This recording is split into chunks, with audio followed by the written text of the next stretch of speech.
Para pendengar yang budiman, 11 IPAS 3 Phoenix dari SMAN 1 Kota Bekasi mempersembahkan Sandiwara Sastra, Legenda Telaga Warna. Dipimpin oleh sutradara Fadira Nur Amini dengan asisten sutradara Salsabila Nazifa, cerita yang ditulis oleh Nashwa Rahma, Naila Syakira, Muhammad Fatan, Imara Azhar, dan Faturrahman Arazaku. Dengan editor Muhammad Firman dan Yusuf Nur Aziz. Poster cerita yang dibuat oleh Cantika Cinta dan Jordi Lian. Prabu Swartalaya yang diperankan oleh Muhammad Rahman. Ratu Purbamana yang diperankan oleh Sabita Zurifa, serta Putri Rukmini yang diperankan oleh Fitri Suci.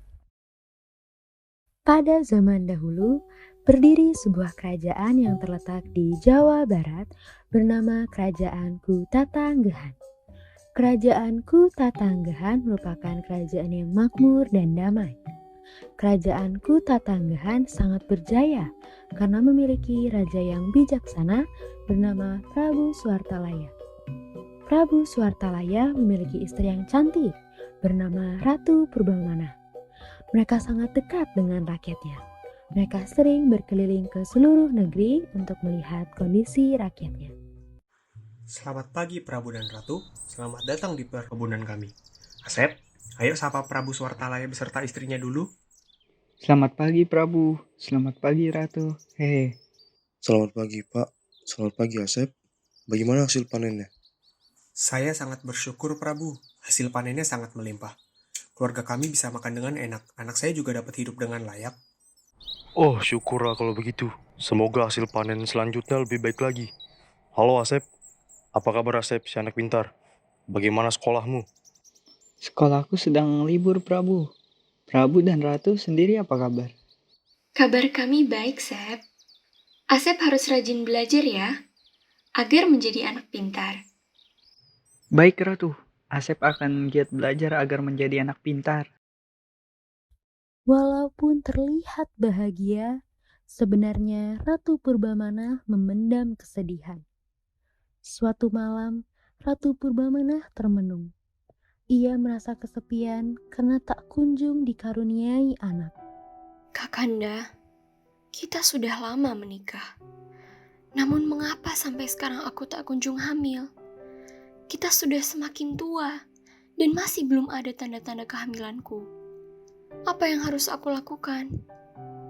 Tidak apa-apa Adinda, kita sudah berusaha. Namun usaha tanpa doa akan sia-sia. Yang terpenting kita harus bersabar dan berserah diri kepada Tuhan. Mendengar hal itu, Ratu Purbamana yang semulanya cemas menjadi lebih tenang. Ia bersyukur memiliki suami seperti Prabu Swartalaya yang sabar dan selalu mendukungnya. Namun, ada satu hal yang tak ia tahu. Sebenarnya, Prabu Swartalaya sudah tidak sabar menunggu kehadiran buah hati mereka. Bagaimana tidak, rakyat kerajaan Kutatanggehan mulai mempertanyakan kesuburan Ratu Purbamana. Mereka mengkhawatirkan penerus kerajaan Kutatanggehan apabila Ratu Purbamana tidak bisa hamil. Sudah berbelas-belas tahun pernikahan Prabu Swartalaya dan Ratu Purbamana. Tapi mereka juga belum memiliki keturunan. Mereka semakin menua. Siapakah yang akan meneruskan kekuasaan Prabu Swartalaya? Iya betul. Aku takut masa kejayaan kerajaan Kutatanggehan runtuh apabila tidak diteruskan oleh darah daging Prabu Swartalaya dan Ratu Purbamana itu sendiri. Apa mungkin Ratu Purbamana terkena kutukan sehingga ia tidak bisa mengandung? Iya betul. Kira-kira dosa apa ya yang Ratu Purbamana pernah lakukan sewaktu muda? Hahaha, jika aku seorang Prabu Surwatalaya, aku akan meninggalkan istriku dan menikah dengan gadis muda yang cantik dan subur. Untuk apa aku mempertahankan pernikahanku jika istriku tak bisa menghasilkan keturunan? Hei kalian, tak bisakah suara kalian dikecilkan? Lihatlah, di situ ada penasihat Prabu. Bagaimana jika ia mendengar percakapan ini dan mengadukannya kepada Prabu Swartalaya? Iya betul, tolong jaga ucapanmu. Biar bagaimanapun juga, Ratu Purbamana tetaplah ratu kita yang dermawan dan bijaksana. Tak mungkin Prabu Suartalaya akan meninggalkannya. Apabila aku seorang Prabu Suartalaya, mungkin aku akan pergi ke gunung dan bersemedi dalam gua di dekat gunung tersebut. Aku akan memohon agar segera diberi keturunan. Konon katanya, jika kita bersemedi di gua tersebut, semua keinginan kita akan terkabul. Wah, jadi itu benar ya. Dulu ibuku juga pernah berkata hal yang serupa, tapi aku tidak mempercayainya. Katanya, gua di kaki gunung itu memang sakti dan orang-orang bersemedi di sana pasti akan terkabul semua doa-doanya. Ternyata, percakapan keenam warga tersebut terdengar oleh penasihat Prabu Swartalaya. Ia bergegas menemui Prabu Swartalaya karena menurutnya usaha ini patut dicoba. Wahai Tuanku Prabu Suwartalaya, ada yang harus aku bicarakan. Namun mohon maaf apabila perkataanku terdengar lancang. Ada apa penasihatku? Apa yang ingin kamu sampaikan? Kamu seorang penasihat raja, tidak mungkin omonganmu lancang. Tadi sewaktu perjalananku menuju istana, aku tak sengaja mendengar percakapan beberapa warga mengenai sebuah gua di kaki gunung. Katanya siapapun yang bersemedi di gua itu semua keinginannya akan terkabul. Jadi, apa maksudmu? Prabu Suwartalaya, aku mengetahui bahwa Prabu dengan Ratu sudah lama sekali menunggu kedatangan bayi yang akan menjadi penerus kerajaan Kutatanggehan. Aku juga tahu bahwa Prabu dan Ratu sudah berusaha semaksimal mungkin untuk mempunyai keturunan, namun sampai sekarang belum ada hasil. Mungkin dengan Prabu bersemedi di gua itu akan ada keajaiban yang muncul. Sekali lagi maaf apabila perkataanku yang terkesan menggurui.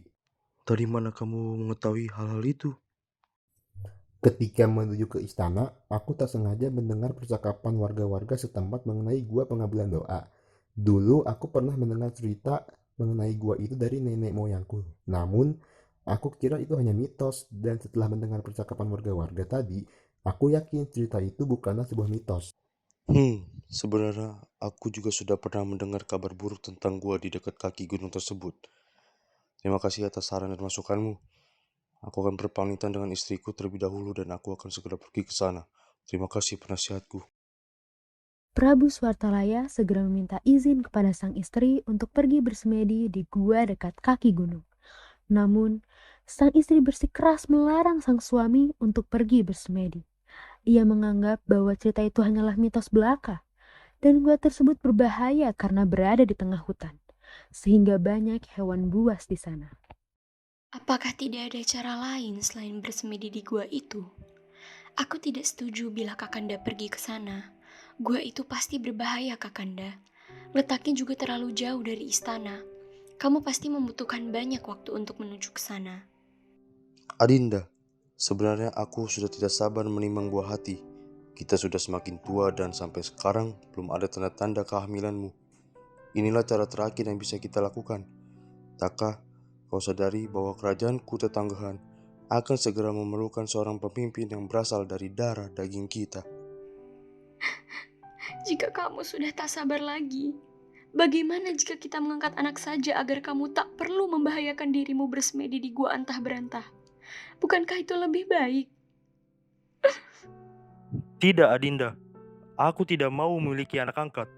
Aku hanya ingin anak kandung. Lagi pula, rakyat kerajaan Kutatanggehan tidak akan senang apabila memiliki raja atau ratu yang bukan berasal dari rahimmu. Tapi Kakanda, bagaimana jika kamu tak bisa pulang? Bagaimana jika kamu diterkam binatang buas? Bagaimana jika kita tak akan pernah bertemu lagi? Apakah kamu tidak bisa bersabar menunggu kehamilanku sedikit lebih lama? Aku mengkhawatirkanmu, Kakanda. Tenanglah Adinda, tidak ada yang perlu dikhawatirkan. Lagi pula, aku tidak akan pergi ke sana sendirian. Aku akan membawa beberapa pengawal yang akan menemaniku di perjalanan ini. Doakan yang terbaik untukku. Aku berjanji, aku akan pulang secepatnya. Aku akan meninggalkanmu bersama penasihatku. Aku mempercayainya. Ratu Purbamana, aku berjanji akan menjagamu hingga Prabu Suwartalaya pulang ke rumah. Aku yakin dia akan baik-baik saja. Baiklah, Kakanda, jika kamu terus memaksa. Tolonglah pegang janjimu dan pulanglah secepatnya. Prabu Swartalaya pun membawa beberapa pengawalnya. Ia bergegas pergi ke gua dan bersemedi agar segera diberi keturunan. Perjalanan menuju gua itu sangat mencekam. Mereka berkali-kali mendengar suara-suara yang entah dari mana asal muasal suara tersebut.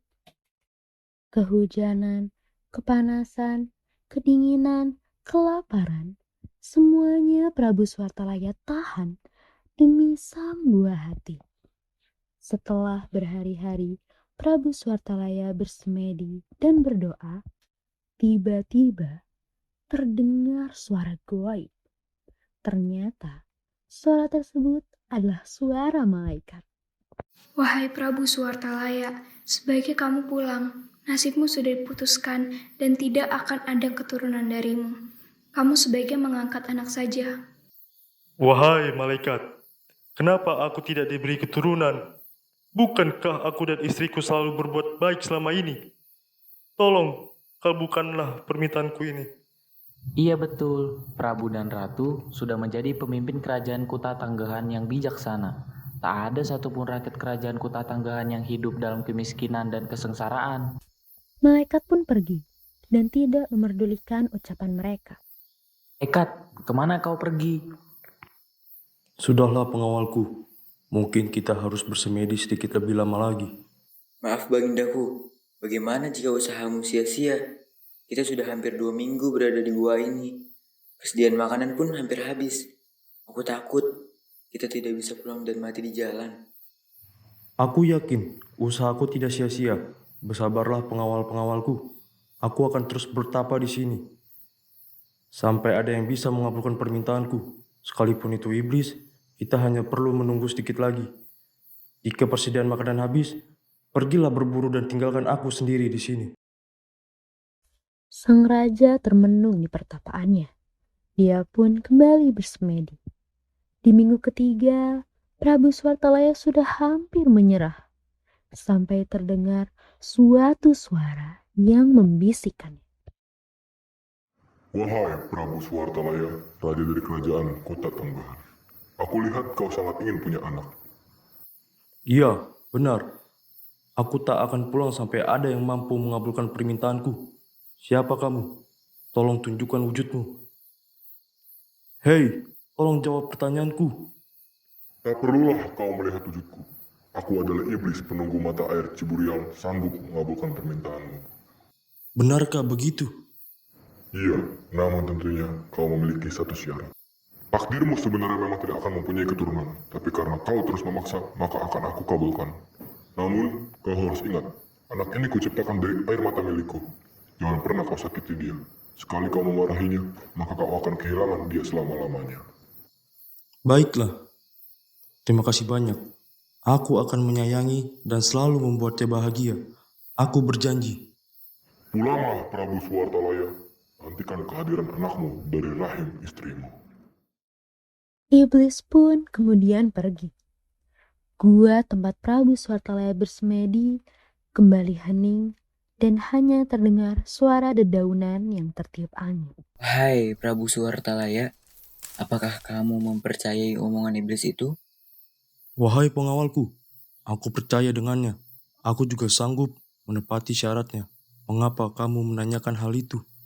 Tidak apa-apa Prabuku, hanya saja aku tak percaya dengan omongan iblis itu. Bagaimana bisa iblis mengabulkan permintaan manusia? Prabu Swartalaya pun tidak bisa menjawab pertanyaan tersebut. Karena ia sendiri pun tak tahu apa jawaban dari pertanyaan pengawalnya. Prabu Swartalaya dan pengawal-pengawalnya akhirnya bergegas kembali ke kerajaan. Bulan demi bulan berlalu. Ratu Purbamana pun belum menunjukkan adanya tanda-tanda kehamilan. Hingga pada suatu hari, Ratu Purbamana merasa pusing dan mual yang luar biasa hebatnya. Wahai pelayanku, tolong panggilkan tabib. Beberapa hari terakhir ini kepalaku pusing tiada henti. Perutku juga selalu mual. Bahkan aku sudah tak sanggup berjalan menaiki tangga. Wah, selamat Ratu Purbamana. Apa maksudmu pelayanku? Ratu Purbamana, aku rasa itu bukanlah tanda-tanda penyakit. Itu adalah tanda-tanda kehamilanmu, Ratuku. Selamat, Ratu Purbamana. Mulai sekarang kau harus banyak istirahat agar bayi di dalam rahimmu sehat dan selamat. Selamat Ratu Purbamana. Aku yakin Prabu Suwartalaya beserta rakyat-rakyat kerajaan Kuta Tangguhan tidak sabar menerima kabar kehamilanmu. Benarkah? Aku hamil. Tolong segera panggilkan suamiku. Ia harus mengetahui hal ini secepatnya. Baiklah, Ratuku.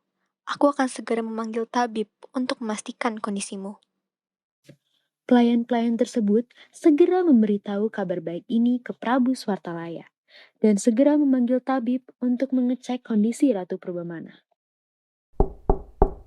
Permisi Prabu Suwartalaya dan Ratu Purbamana. Tabib sudah datang. Silakan masuk, tabib. Baik, terima kasih. Yang mulia, izinkan saya mengecek keadaan Ratu Purbamana. Silakan, tabib. Prabu Suwartalaya pun memberi jalan kepada tabib agar ia bisa mengecek kondisi sang istri. Dan benar saja, Ratu Purbamana sedang mengandung buah hati yang sudah dinanti-nanti. Selamat Yang Mulia. Akhirnya, penantian Anda selama ini membuahkan hasil. Ratu Purbamana sedang mengandung janin yang sehat. Benarkah?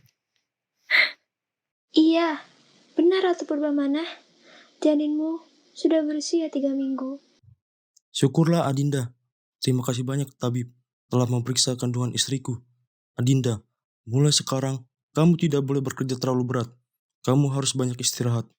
Penasihatku akan segera memberitahu berita baik ini ke seluruh masyarakat kerajaan Kuta Tangguhan. Penasihat Prabu Suwartalaya dan Ratu Purbamana memberitakan kabar ini. Dan warga-warga yang mendengar kabar tersebut turut berbahagia. Apakah kalian semua telah mendengar berita bahagia dari kerajaan? Aku tidak mendengar apa-apa. Memangnya ada berita apa? Itu loh, berita bahagia mengenai kehamilan Ratu Purbamana. Wah, benarkah? Aku turut bahagia mendengarnya. Apalagi bayi itu sudah dinanti sejak lama. Bagaimana kalau kita memberikan sedikit pemberian kepada Ratu sebagai rasa bahagia atas kehamilannya? Wah, ide bagus. Kapan kita akan memberikan hadiahnya kepada Ratu? Bagaimana kalau besok pagi kita memberikannya? Baiklah, sampai bertemu besok pagi. Keesokannya, warga-warga pun berkumpul di depan istana kerajaan. Mereka tampak sangat bahagia untuk memberikan hadiah kepada Ratu Purbamana. Selamat atas kehamilanmu, Ratu Purbamana. Kami membawakan beberapa hadiah untuk menyambut bayi yang akan menjadi penerus kerajaan Kuta Tangguhan. Maaf apabila yang kami berikan tidak seberapa. Semoga kehamilanmu lancar sampai proses persalinan. Wah, aku sangat terharu. Terima kasih banyak ya. Maaf aku merepotkan kalian, wahai rakyatku. Tidak apa-apa, Ratu. Dengan senang hati, semoga kamu menyukainya. Setelah 9 bulan menunggu, akhirnya hari yang ditunggu-tunggu semua orang itu pun tiba. Terlebih lagi, Prabu Suwartalaya yang sudah tidak sabar menunggu kelahiran anaknya. Ratu Purbamana akhirnya dibawa ke tabib untuk dibantu proses kelahirannya. Ratu melahirkan seorang putri yang sangat lucu dan menggemaskan. Syukurlah, anak kita sudah lahir dengan sempurna, tanpa kekurangan satu apapun. Akhirnya, terbayar sudah penantian kita selama 9 bulan. Apakah ia seorang laki-laki atau perempuan, Kakanda? Ia seorang anak perempuan yang cantik dan menggemaskan, mirip sepertimu, Adinda. Anak ini akan kuberi nama Gilang Rukmini. Beberapa tahun telah berlalu. Putri Gilang Rukmini tumbuh menjadi gadis yang cantik jelita. Sayang, Putri Gilang Rukmini sangat manja dan berperangai tidak baik. Mungkin karena Prabu dan Ratu sangat memanjakannya. Maklumlah, anak semata wayang. Apapun yang diminta oleh Putri pasti segera dituruti. Jika tidak, Putri akan sangat marah dan bertindak kasar. Namun kedua orang tuanya tak pernah memarahinya. Rakyat pun tetap mencintainya. Mereka berharap suatu hari perangai Putri akan berubah dengan sendirinya. Pelayan, ambilkan aku minuman kesukaanku sekarang juga. Jangan lama. Baik, Putri. Putri mau aku ambilkan minuman apa? Masa gitu doang nggak tahu sih? Kamu baru kerja di sini. Pokoknya cepat, ambilkan aku minuman kesukaanku sebelum aku melaporkanmu ke ayahku. Baik, Putri. Aku akan segera kembali. Mendengar perkataan Putri Gilang Rukmini, Ratu Purbamana merasa gagal mendidik sang anak menjadi sosok putri yang sopan dan baik hati. Ratu Purbamana segera menegur Putri Gilang Rukmini. Ada apa ini ribut-ribut? Mengapa kamu meneriaki pelayan itu, putriku? Ya habisnya dia tidak bekerja dengan baik. Bagaimana aku tidak kesal menghadapinya? Permisi, Putri. Ini minumannya. Aduh, bagaimana sih? Minuman ini rasanya tawar banget. Rasa minuman ini sangat buruk seperti wajahmu. Kamu bisa kerja nggak sih? Ya ampun, apa yang telah kamu lakukan, Rukmini? Mengapa kamu tumbuh menjadi gadis yang tak beretika? Aku harus melaporkan kejadian ini kepada ayahmu. Tak perlu melaporkannya, Ratu. Semua ini murni kesalahanku. Ratu tak perlu menyalahkan Putri Rukmini. Aku akan segera membersihkan kekacauan ini. Iya, memang sudah tugasmu melayaniku dengan benar. Oh iya, ibu kenapa membela pelayan bodoh itu? Anakmu itu aku, bukan dia. Harusnya ibu membela aku. Rukmini, kamu memang sudah kelewat batas. Perilaku dan tingkah lakumu tidak mencerminkan seorang putri. Kamu harus mengubah sikapmu jika kamu ingin menjadi penerus kerajaan Kuta Tanggehan. Ratu Purbamana yang terkejut melihat kelakuan anaknya, segera melaporkan kejadian ini kepada Prabu Swartalaya. Kakanda, aku tak percaya dengan kelakuan putri kita. Tadi pagi ia membentak dan menyiram seorang pelayan hanya karena minuman yang pelayan itu berikan kurang manis. Aku sangat kecewa padanya. Entah bagaimana ia bisa melakukan hal itu. Apakah kamu memarahinya? Tentu saja. Bagaimana aku bisa tidak marah ketika melihat perlakuan seorang putri semena-mena terhadap pelayannya? Adinda, janganlah kamu memarahinya. Apapun yang terjadi, jangan pernah kamu menyakiti hatinya. Mengapa kamu membelanya, Kakanda? Jelas-jelas perbuatan Rukmini pantas mendapat hukuman. Apakah kamu tega melihat anak semata wayangmu sedih karena orang tuanya sendiri? Karena sikapmu, aku tidak ingin menyakiti hatinya. Tetapi sikap dia sudah melewati batas wajar.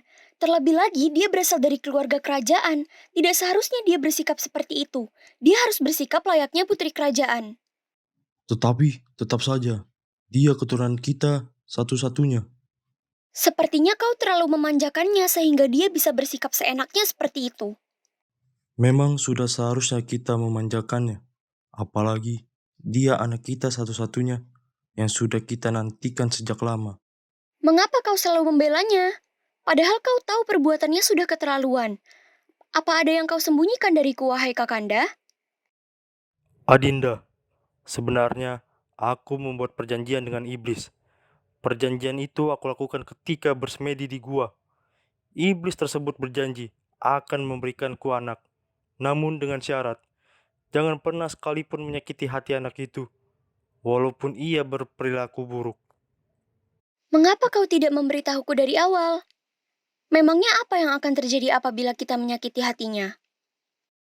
Iblis itu berkata, apabila kita menyakiti anak yang telah diberikan, kita akan kehilangan dia selama-lamanya. Dan kau mempercayai iblis itu? Lantas bila ia berperilaku buruk, apa yang harus kita lakukan? Seminggu lagi, Rukmini berusia 17 tahun. Perilaku Rukmini yang semena-mena itu tidak bisa dibiarkan, Kakanda. Iya, aku mempercayainya. Buktinya, beberapa bulan setelah aku bersemedi dan bertemu iblis di gua itu, kamu langsung hamil, Adinda.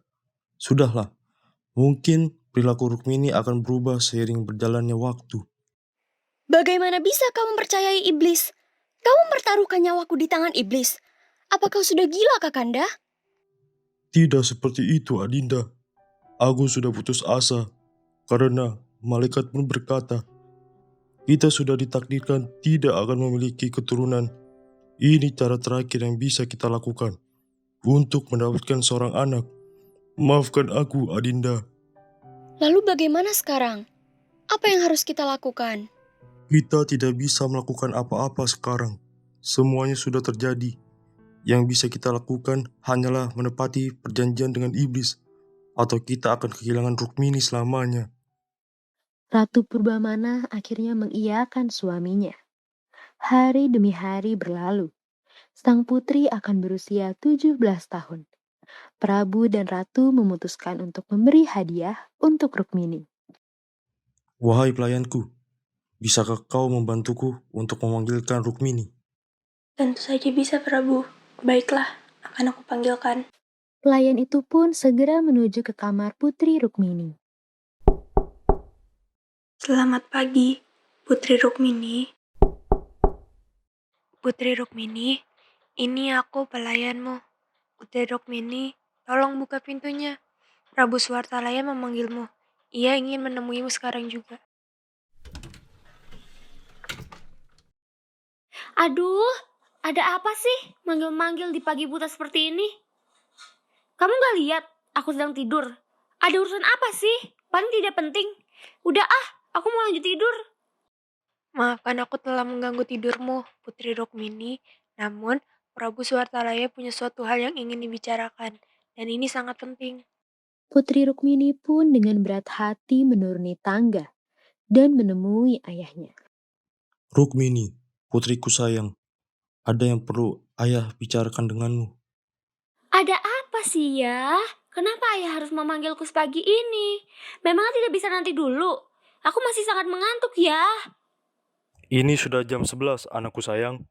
Jadi begini, ayah dan ibu ingin memberikanmu hadiah ulang tahun. Namun, kami tidak tahu hadiah apa yang kamu inginkan. Apa ada barang yang sedang kamu inginkan sekarang? Benarkah? Kalian akan menuruti semua keinginanku? Iya putriku, apapun yang kamu mau pasti akan kami kabulkan. Baiklah, kalau begitu, aku ingin di setiap helai rambutku ada mutiara terbaik di kerajaan ini. Aku ingin rambutku dipenuhi dengan mutiara yang sangat mewah hingga tidak ada yang bisa memalingkan wajah ketika melihatku. Putriku, bukankah itu terlalu berlebihan? Bukankah kau sudah memiliki perhiasan yang penuh berlian? Ya itu kan berlian, bukan mutiara. Masa ibu tidak bisa membedakan keduanya? Sepertinya kami tidak bisa memenuhi permintaanmu yang satu itu, putriku. Apakah kau mempunyai permintaan yang lain? Loh, gimana sih? Tadi kan ayah dan ibu sendiri yang bilang akan memenuhi segala keinginanku. Masa perhiasan dengan mutiara saja tidak bisa? Kerajaan macam apa ini? Putri Rukmini pergi ke kamarnya dengan hati yang kesal, meninggalkan ayah dan ibunya termangu di balarium. Adinda, janganlah kau bersikap terlalu keras terhadap putri kita. Ini kan ulang tahunnya yang ke-17. Tak masalah bagiku untuk menghadiahinya perhiasan yang dia mau. Tapi bukankah itu terlalu berlebihan? Mutiara itu sangat mahal dan berharga. Jika kita menggunakan mutiara itu di setiap helai rambut Rukmini, hal itu akan sangat merugikan warga kita. Lantas bagaimana dengan nasib mereka? Penghasilan mereka akan sangat berkurang. Kita tidak boleh egois, Kakanda. Kurasa kau benar. Bagaimana jika kita menggunakan sedikit mutiara, lalu menjadikannya sebuah kalung? Aku rasa hal itu tidak masalah. Bagaimana menurutmu penasihatku? Iya, Prabu Swartalaya. Menurutku, jika kau memakai sedikit mutiara untuk dijadikan kalung hadiah ulang tahun Putri Rukmini, para rakyat tidak akan mempermasalahkannya. Lagipun mereka semua sangat menyayangi Putri Rukmini. Mendengar perkataan penasihat kerajaan yang ada benarnya, akhirnya Prabu dan Ratu meminta pengawal mereka menuju ke rumah si pembuat perhiasan. Selamat siang. Apa benar ini Remah pembuat perhiasan terbaik di kerajaan? Iya, benar. Aku adalah pembuat perhiasan terbaik di kerajaan. Dengan siapa aku berbicara? Ada yang bisa aku bantu? Aku adalah pengawal utusan kerajaan. Bisakah kamu membuatkan kalung emas yang sangat indah untuk Putri Rukmini? Tentu saja. Dengan senang hati aku akan buatkan kalung paling indah untuk Putri Rukmini. Kalung seperti apa yang diinginkan sang putri? Aku tidak tahu lebih tepatnya seperti apa. Kamu bisa merundingkannya dengan ratu dan prabu di kerajaan. Akhirnya, pengawal pun mengantar si pembuat perhiasan ke kerajaan untuk menemui sang ratu dan prabu. Selamat siang, Yang Mulia. Aku adalah pembuat perhiasan terbaik di kerajaan ini. Aku dengar kalian ingin membuat kalung untuk Putri Rukmini. Kira-kira kalung seperti apa yang kalian inginkan? Oh ya, selamat datang di istana kami. Aku ingin membuat kalung berbahan dasar mutiara yang berwarna-warni. Rukmini pasti akan sangat menyukainya. Baiklah kalau begitu, aku akan membuatkan kalung yang sangat indah dan dipenuhi dengan mutiara. Yang mulia, aku membutuhkan beberapa hari untuk membuat kalungnya. Semoga hasilnya sesuai dengan apa yang kalian harapkan. Semoga kamu dapat mengerjakannya dengan baik. Beberapa hari kemudian, pembuat perhiasan itu kembali ke istana. Ia membawa sebuah kalung yang sangat indah dan mewah. Kalung ini merupakan karya terbaiknya. Selamat pagi Yang Mulia, aku membawakan kalung mutiara yang kau pesan. Semoga Yang Mulia menyukainya. Wah, ini adalah kalung terindah yang pernah kulihat. Kamu membuatnya dengan sangat baik. Terima kasih Ratu, untuk Putri Rukmini pasti aku akan lakukan yang terbaik. Betapa indahnya kalung yang kamu buat. Kamu memang benar-benar berbakat. Aku akan mengupahkanmu emas ini. Terima kasih banyak Yang Mulia. Kalau begitu aku pamit pulang. Semoga putrimu menyukai kalung yang aku buat. Akhirnya, hari yang dinanti-nanti pun tiba. Putri Gilang Rukmini berulang tahun yang ke-17. Semua warga diundang ke lapangan untuk menghadiri pesta ulang tahun Putri Rukmini. Tak ada satupun warga yang ingin melewatkan pesta termegah itu. Semua pandangan rakyat tertuju kepada Putri Gilang Rukmini. Tepat pada hari ulang tahunnya ini, sang ayah dan ibu akan menyerahkan kalung tersebut. Namun, di luar dugaan mereka semua, sang putri ternyata tidak menyukai kalungnya. Hadiah macam apa ini? Apakah ayah dan ibu sengaja mempermalukanku dengan menghadiahi sampah seperti ini di depan masyarakat kerajaan Kutatanggahan? Putri Rukmini lalu melempar kalung tersebut ke lantai. Kalung itu putus dan mutiaranya berserakan. Apa yang telah kau lakukan, Rukmini? Kalung ini dibuat khusus untukmu. Kami meminta pembuat perhiasan terbaik kerajaan untuk membuat kalung ini untukmu. Mengapa kau menjadi anak yang tak tahu diuntung? Jaga ucapanmu, Rukmini. Kamu akan menyakiti hati ibumu dengan ucapanmu barusan. Perkataanku yang mana, ayah? Aku tidak merasa menyakiti hati ibu. Lagi pula, semua yang aku katakan benar adanya. Ratu Purbamana yang mendengar ucapan anaknya hanya bisa menangis terseduh-seduh. Bahkan ia hampir pingsan ketika mendengar ucapan anaknya barusan. Prabu Swartalaya dan para pengawal segera membawa Ratu Purbamana kembali ke istana. Dan mereka berusaha menenangkannya. Rakyat-rakyat pun juga terkejut dengan ucapan Putri Rukmini. Beberapa rakyat ikut menangis. Bahkan ada juga rakyat yang tak segan-segan menegur Putri Rukmini. Hei Putri Rukmini, mengapa kamu tidak bersyukur telah dihadiahi kalung emas yang mewah? Mengapa kamu membuangnya begitu saja? Kamu ini akan menjadi pemimpin kami, tapi perilakumu yang aku membuat kami meragukanmu. Iya betul. Apabila kamu tidak suka dengan hadiahnya, kamu tidak perlu meneriaki orang tuamu seperti itu di depan banyak orang. Putri macam apa kamu? Kelakuanmu sangat memalukan. Putri Rukmini, kau benar-benar tak pantas menjadi anak Prabu Swartalaya dan Ratu Purbamana. Orang tuamu sangat dermawan dan baik hati. Kelakuanmu berbanding terbalik dengan sifat kedua orang tuamu. Seharusnya kamu malu dengan dirimu sendiri. Betul apa yang mereka semua katakan. Perilakumu sangat buruk dan tidak mencerminkan perilaku keluarga kerajaan. Kau benar-benar durhaka, Rukmini. Kau sudah menolak pemberian orang tuamu, kau juga telah menyakiti hati mereka. Berisik kalian semua. Memang kalian pikir kalian siapa? Berani-beraninya kalian menasihatiku. Justru karena aku seorang putri, maka aku harus mendapatkan semua yang aku mau tanpa terkecuali. Di tengah pertikaian yang disebabkan oleh Putri Rukmini, tiba-tiba muncul seorang nenek parubaya yang entah dari mana datangnya. Ia seperti diutus oleh iblis untuk menghentikan semua kekacauan ini. Wahai Rukmini, jaga tutur katamu. Jangan sampai karena perilakumu yang menyakiti hati orang lain membuatmu merugi. Apa kau tahu perjanjian apa yang dibuat oleh ayahmu dengan iblis di gua agar ibumu bisa hamil? Jelas kau tak mengetahui hal itu kan?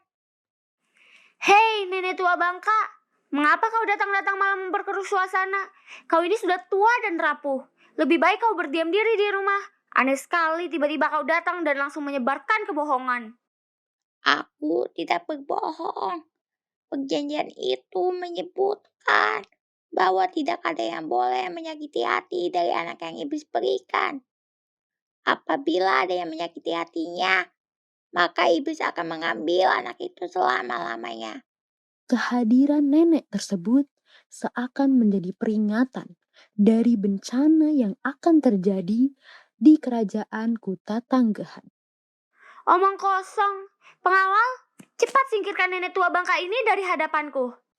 Tak ada satupun pengawal yang mengikuti perintah Putri Rukmini. Mengapa kalian semua diam saja? Apa kalian semua tuli?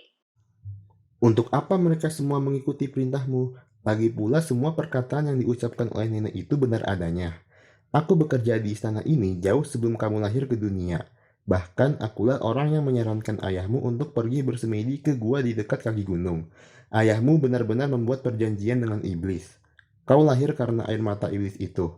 Kalau saja aku tidak pernah menyarankan ayahmu untuk pergi ke gua itu, kau tidak akan pernah lahir di dunia ini. Kau tidak akan menjadi seorang putri. Kau hanya akan menjadi hal yang tidak berharga bagi siapapun. Mendengar perkataan penasihat tersebut, Putri Rukmini tak kuasa menahan tangisnya. Bumi bergetar. Hujan badai muncul diiringi dengan sambaran-sambaran kilat serta gelegar petir yang terus terjadi. Tak henti-henti, air mata tersebut keluar dari mata cantik Putri Rukmini. Tanpa sadar, air matanya yang bercampur dengan deras air hujan menciptakan genangan yang membuat warga-warga di sekitarnya segera menyingkir. Tinggallah sang putri menangis seorang diri di tengah lapangan. Air yang awalnya hanya sebatas genangan, kini berubah menjadi sebuah telaga yang menenggelamkan seluruh kerajaan Kutatanggahan. Prabu Swartalaya dan Ratu Purbamana tidak bisa berbuat apa-apa selain menyaksikan putri sematawayangnya tenggelam perlahan-lahan. Pada hari yang cerah, telaga tersebut dipenuhi oleh banyak warna. Banyak orang percaya warna tersebut datang dari mutiara dan permata sang putri yang tersebar di dasar telaga. Oleh karena itu, telaga itu disebut dengan Telaga Warna.